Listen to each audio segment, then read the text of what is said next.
Cerita ke-8.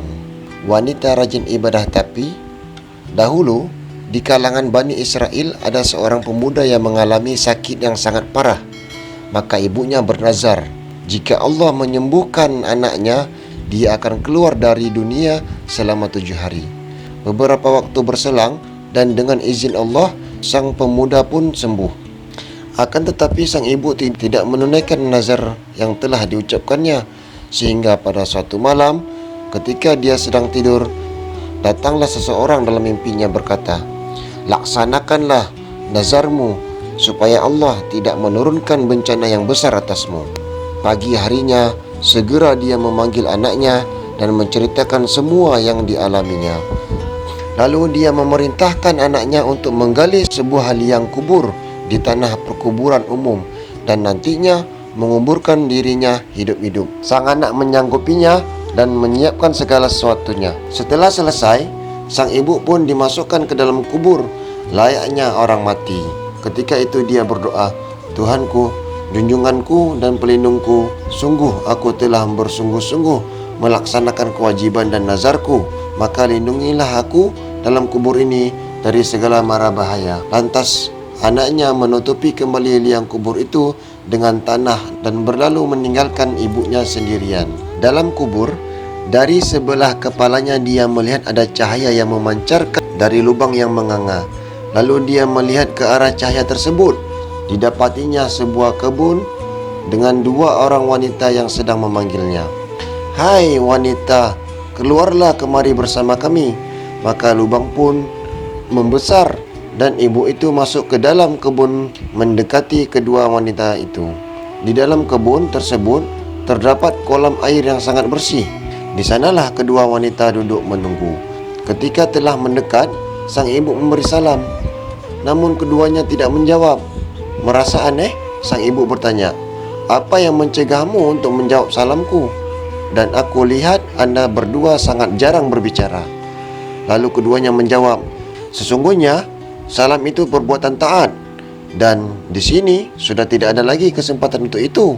Manakala dia duduk bersama kedua wanita itu, tiba-tiba terbanglah seekor burung dan membentangkan 2 sayapnya atas kepala salah seorang dari keduanya, memayunginya layaknya seorang ratu. Sementara itu, di atas kepala wanita di sebelahnya hinggap juga seekor burung. Namun bukannya menaungi wanita tersebut, malah burung itu mematuk-matuk kepala si wanita dengan paruhnya. Kepada wanita yang pertama, sang ibu bertanya, "Dengan apa Anda mendapatkan kemuliaan ini?" Dia menjawab, "Di dunia aku mempunyai seorang suami dan aku selalu patuh kepadanya. Ketika aku meninggal dunia, suamiku ridha kepadaku." Dia menoleh kepada wanita kedua sembari bertanya, "Sementara Anda, wahai wanita, kenapa Anda mengalami siksaan sedemikian rupa di alam barzah ini?" Dia menjawab, "Dulu di dunia aku seorang wanita yang salehah, namun aku tidak patuh kepada suamiku, dan ketika aku mati dia tidak ridha kepadaku. Maka Allah menjadikan kuburku satu taman indah karena kesalehanku dan mengirimkan burung ini untuk menyiksaku akibat dari sikapku yang melawan suamiku. Nanti jika kamu kembali ke dunia, aku minta Anda untuk meminta syafaat dari suamiku untukku. Semoga dia memaafkan dosa-dosaku." 7 hari berlalu.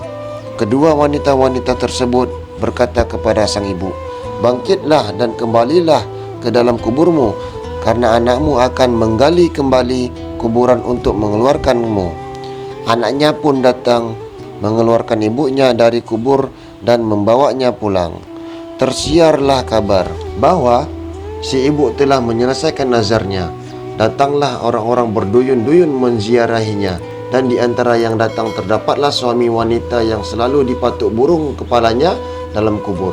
Sang ibu bercerita panjang lebar kepada sang suami tentang ihwal istrinya di sana, dan seperti dimintakan, dia mohon si suami meridhai dan memaafkan istrinya, dan akhirnya sang suami mengikhlaskannya. Suatu malam dalam tidurnya, dia bertemu kembali dengan wanita itu, dan sambil tersenyum, dia berterima kasih atas bantuannya meminta maaf pada suaminya.